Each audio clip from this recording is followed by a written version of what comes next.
Over to you, Koko Gafishan. So Zeti Mike. Sanibonani bazalwane. Lona ngisina wakangomane. Ngokutalwa eTenbush. Kushothi bengibuya esibhedlela.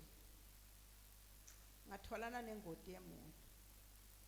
Kwekuqala nje ngibingelela abazalwane. Ngibingelele nemphathi wami lo wangilulamisa. Ngibingelele nelibandla lonke. Bengihamba ngema-crutches nangena la esontweni. Ngiyathemba ukuthi ngathi nangena lapha egedeni. Wathi tshelani lo gogo lo etela. Ngeda ngafika ngema la. Wathi bobanda abafuna ukubulala ngathi mina bomakhelwane. Bathi ngibulale abantwana labayithumbi.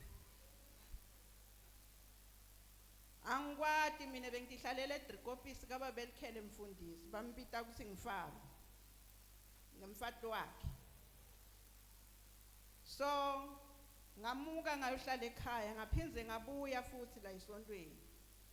Waphinza mfundisi wangibita nangena lapha egedeni.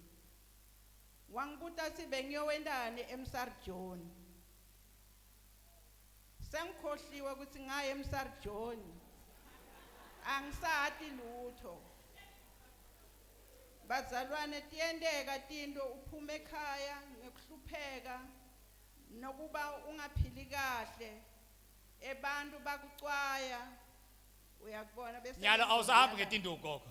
Angisahambi ngetinduku. So uyathambela. Ngiyathambela baba. Bazolwana into lebhlungu uGogo. He was accused she was a witchcraft whatever kuthiwa mthakathi. Kungako bekufuna tinto takhe tingahambi kahle accusedwa ungashona lapha eRain kuthiwe ngogogo.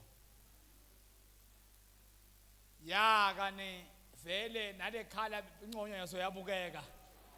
Beka linyata nangilekhala vele bekunzima ngabukeke naye.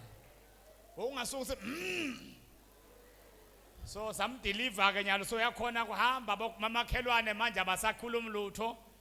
Uyakhuluma nemfundisi mziyake bekahlushwa tinto emasimini. So namhlanje simkhulekele bekahamba ngetinduku uyakhona kuhamba sesimshayela isandla egameni lenkosi nangokuyahamba sawuphilile. Yey bogogo wethu bahlupheka makele khayena.